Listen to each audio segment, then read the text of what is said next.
I remember the exact moment my world tilted. It was the middle of the night, maybe around 1:17 a.m. My heart, which had been calm just moments before, started pounding against my ribs like it was trying to break out. Natalie was asleep beside me, her breathing deep and even, completely oblivious. We'd been married 7 years. Our life was, well, normal. We lived in a cozy little house in a Midwestern suburb, the kind with the wraparound porch that Natalie had always wanted since college.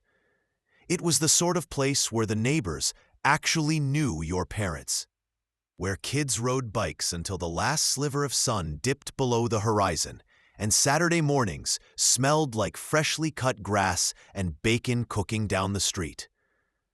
Our shared life was made up of things like date nights every Friday and our favorite local diner, the one that served the best apple pie in the county, and her infectious laugh at my absolutely terrible puns that I'd tell over and over, and of course, our talks about the future. About getting a dog someday, about having a kid someday, and how that porch would be the perfect place to watch them play. But that text, it felt like a gunshot in the quiet night. It was a crack in the very foundation of everything I thought we'd built. I didn't touch her phone. Couldn't. My hands felt like they belonged to someone else. I just lay there, rigid, staring up at the dark ceiling, desperately trying to convince myself it was some kind of mistake. Maybe it was a text from her sister, or one of her friends. Some inside joke out of context? Maybe it was a wrong number? I latched onto any explanation that could erase those words from my mind, but the knot in my stomach, cold and tight, wouldn't loosen. The next day, everything felt different, even though objectively, nothing had changed. The light was the same, the coffee tasted the same, but I started noticing. I noticed things that maybe had always been there, things I'd never paid attention to, or maybe had consciously ignored. Her phone, for instance. It was always face down now, wherever she put it, on the kitchen counter, the living room coffee table. A small detail, but now it screamed.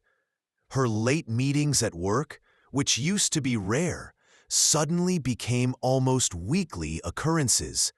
She started spending longer in the bathroom. Just unwinding, she'd say. But now I pictured her in there, typing away. I hated myself for having these thoughts. I didn't want to be that cliché, paranoid husband who suspected his wife of cheating over every little thing. It felt unfair to Natalie. It felt insulting to our marriage. But the doubt, like that splinter under my skin, kept reminding me, and I couldn't just dig it out. I replayed the last few months, weeks, days. When did this shift happen? Had it been there all along, just hidden? That evening, as we stood side by side at the sink, washing dishes after dinner, another one of our quiet, mundane routines, her phone buzzed again on the counter. The same notification sound. She glanced at it, and I saw a flicker of a faint, quick smile cross her face. A smile that was gone almost as quickly as it appeared, before she put the phone back down. But I saw it, and that smile, it wasn't for me. There was something intimate about it, something secret. I finished drying my plate, not saying anything, but something clicked into place in that moment. I went to bed that night not just with doubt or anxiety. I went to bed knowing I couldn't ignore it anymore. The days ahead felt impossibly long. After that night, after seeing that smile and feeling that cold certainty settle in my gut, everything changed. The routine was still there, shared breakfasts, quiet evenings on the couch, but now I was watching, really watching. The signs, which I dismissed as paranoia before, were suddenly everywhere, magnified by my new, unwanted awareness. Natalie's phone wasn't just face down anymore. It was practically glued to her hand. If I walked into the room, it would disappear under a cushion or get angled away from me, a subtle movement that hit like a jolt. When I asked about her day, trying to sound casual, her answers were clipped, evasive. "Just work stuff," she'd say, her eyes flicking to the side. The warmth, the easy back and forth we used to have, had vanished. I hated dissecting every glance, but that "miss you already" text kept replaying in my mind, a relentless loop. I told myself it could be a friend, a misunderstanding, but the knot in my stomach tightened with every new detail. The inconsistencies started piling up. One Tuesday, she mentioned a late meeting that would run until 7 p.m., but later, I found a receipt in her bag from a coffee shop downtown, time-stamped 6:45 p.m. It was a small thing. Maybe she left early, but it felt wrong, like a puzzle piece that didn't fit. I tried to shake it off, to focus on the life we'd built, the diner date nights, her laugh at my terrible puns. But doubt was a splinter I couldn't ignore. Then came Mike. I ran into him at the grocery store right by the produce section. He was Natalie's coworker, someone I'd met at last year's office Christmas party. Charming, a little too smooth, the kind of guy who made her laugh a lot that night. Seeing him there, surrounded by apples and bananas, felt like a punch. We exchanged polite hellos. He asked how Natalie was. I mumbled something vague, but as he spoke, I caught a flicker in his expression. Guilt? Awkwardness? Or was I projecting? It left me rattled, the cold unease spreading as I walked away. That night, I lay in bed, pretending to sleep, my back to Natalie. The house was quiet, just the usual night sounds. Then I heard her shift, the faint click as she picked up her phone. The screen's glow lit up the space between us. Slowly, I turned my head just enough to see. She was typing furiously, thumbs flying. And her face, illuminated by that light, held a smile, real, happy, the kind I hadn't seen directed at me in months. It was a smile for someone else. That moment shattered my last defenses. I couldn't pretend anymore. The next morning, while the shower roared, I slipped out of bed, my hands shaking as I grabbed her phone from the nightstand. We'd always shared passcodes, part of the trust we supposedly had. I punched in her code, navigated to her messages, and there it was, a thread pinned to the top, labeled M. My chest tightened. I opened it. Pages of texts, heart emojis, late-night chats about their workday, jokes she'd never shared with me, plans to meet. "Can't wait to see you," she'd written. The truth was undeniable, staring me in the face. I put the phone back, the shower still running, my heart hammering. The noise wasn't just louder now, it was deafening. After finding those messages, the world didn't stop, but it felt like someone had muted everything else. The noise in my head, though, was deafening. The next 2 days were torture. I went through the motions, work, dinner, even a few strained words with Natalie. But inside, I was a coiled spring of anger and dread. I didn't explode. I didn't shout. I just waited, needing absolute certainty before I tore our life apart. Friday came like a reckoning. Natalie said she had to meet a client downtown after work, the same flimsy excuse she'd used before. This time, I didn't just feel a pang of anxiety. I felt a cold resolve. I left the office around the same time, giving her a safe lead, and followed her car. It was surreal, like I was in a bad movie, tailing my own wife through familiar suburban streets. She didn't go downtown. She drove to the edge of town, to the big park with the lake and trails. The humming stopped. She froze, hand on the counter. Slowly she turned, her face pale, eyes wide, searching mine. "What are you talking about, Alex?" she stammered, her voice barely a whisper. I pulled out my phone, hands shaking, and showed her the screenshots of her texts. "This," I said, "this is what I'm talking about." She stared at the screen, then dropped her gaze to the floor. The silence was suffocating, broken only by the fridge's faint buzz. "It's not what you think," she started, but her voice cracked. She took a breath, then looked at me, eyes pleading. "I felt trapped, Alex. Things haven't been right with us for a while, and I didn't know how to tell you. Mike, he was just there, listening." "Listening?" My voice rose, sharp with pain. "For months? With heart emojis and secret meetups? Don't lie to me, Nat. Not now." Her face crumpled, but she didn't back down. "I didn't mean for it to go this far," she said, voice trembling. "It was a mistake, but I was scared to lose you. I still am." Her words hung there, raw, desperate, but they felt hollow against the evidence in my hands. "Did you love him?" I asked, the question slicing through the air. It was the one that mattered, the one that would tell me if anything was left. She didn't answer. Her eyes filled with tears, and she shook her head, not in denial, but in defeat. Silent, heaving sobs shook her body. That silence was worse than any confession. It was the answer I dreaded, delivered in tears and avoidance. As she stood there, crying, my phone vibrated. An email notification from a random string of letters, an address I didn't recognize.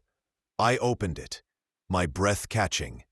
It was a photo of Natalie and Mike, sitting on that bench in the park today, the lake in the background. Below it, a short, chilling message. "You deserve to know."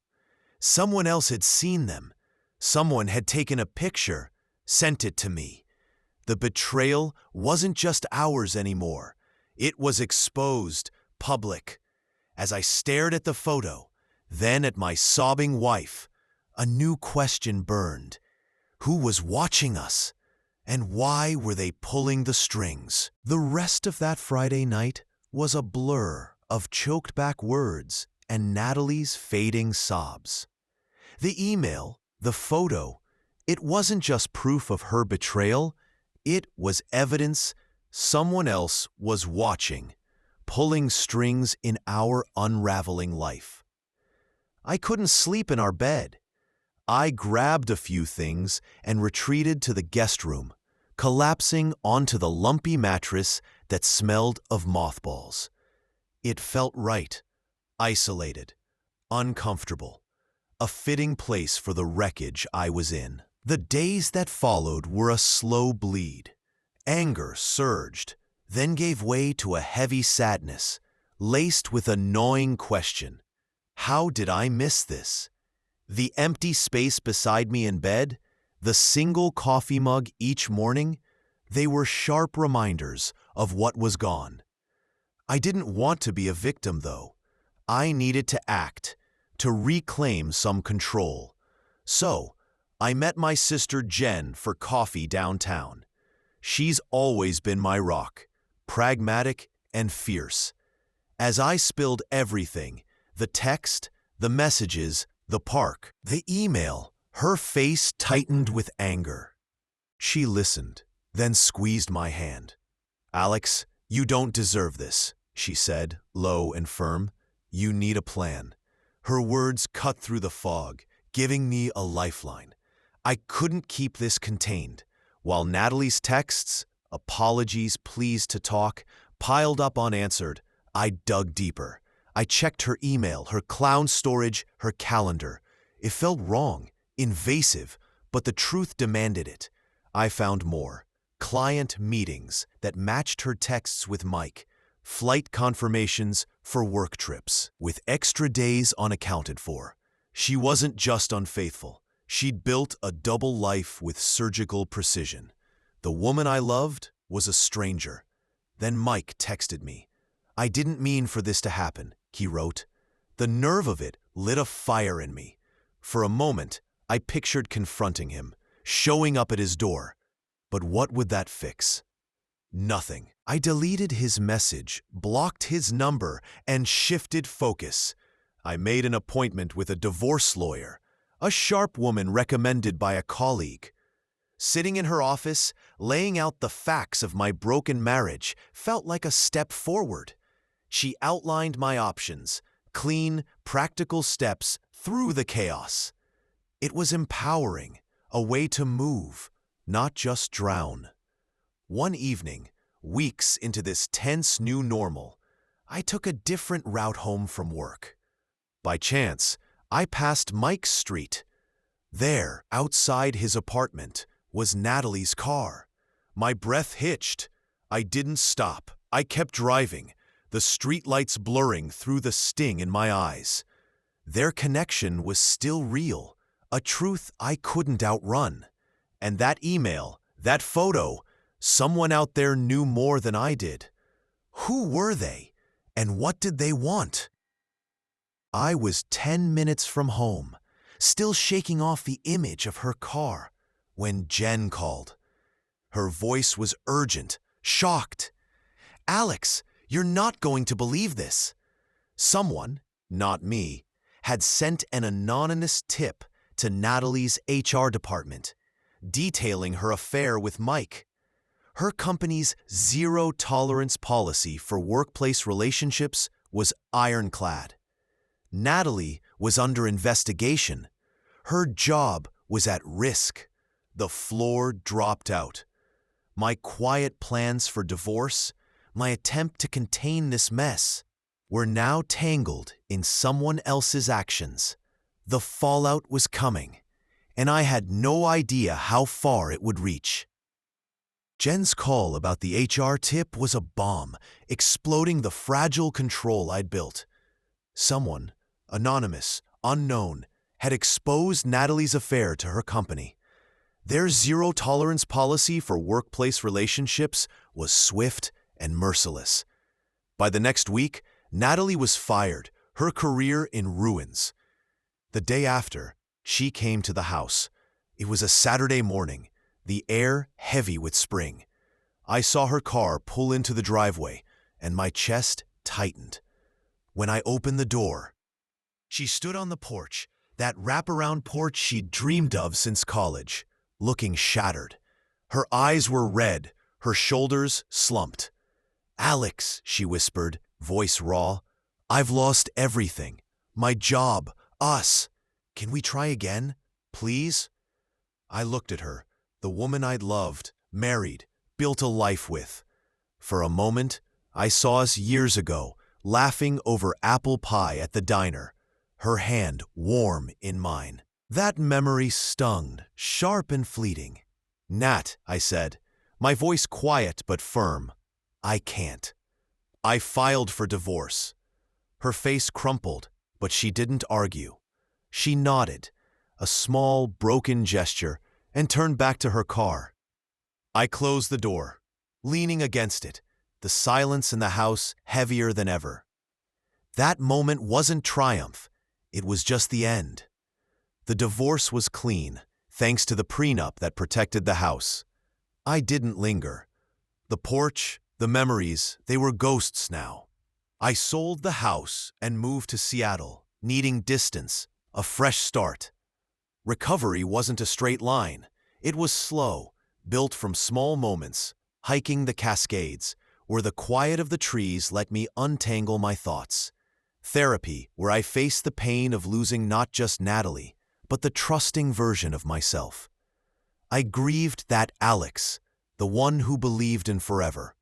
Acknowledging it felt like stepping into light. Months turned into a year. Life grew calmer, different. I wasn't the same, but I was okay. Then, at a mutual friend's wedding back in the Midwest, I saw Natalie. She was across the reception hall, looking tired, smaller. Our eyes met, and after a moment, she walked over. We talked for a few minutes. Small talk about the wedding, her new retail job, living with her parents. As I listened, I realized the anger was gone. No hate, no resentment. Just a stranger with familiar eyes, navigating her own fallout. Driving back to my hotel, Seattle's city lights sprawling like scattered stars. I felt no closure, no triumph, just a quiet certainty. Seeing Natalie hadn't undone me.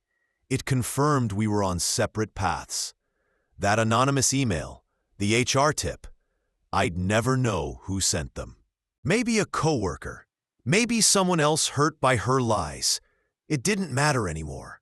They'd forced the truth into the open, and I'd survived it. The air through the open window was cool, clean. For the first time in years, I felt possibility. That midnight text had broken me, yes, but it also burned away who I thought I was, leaving space for the life I was meant to build.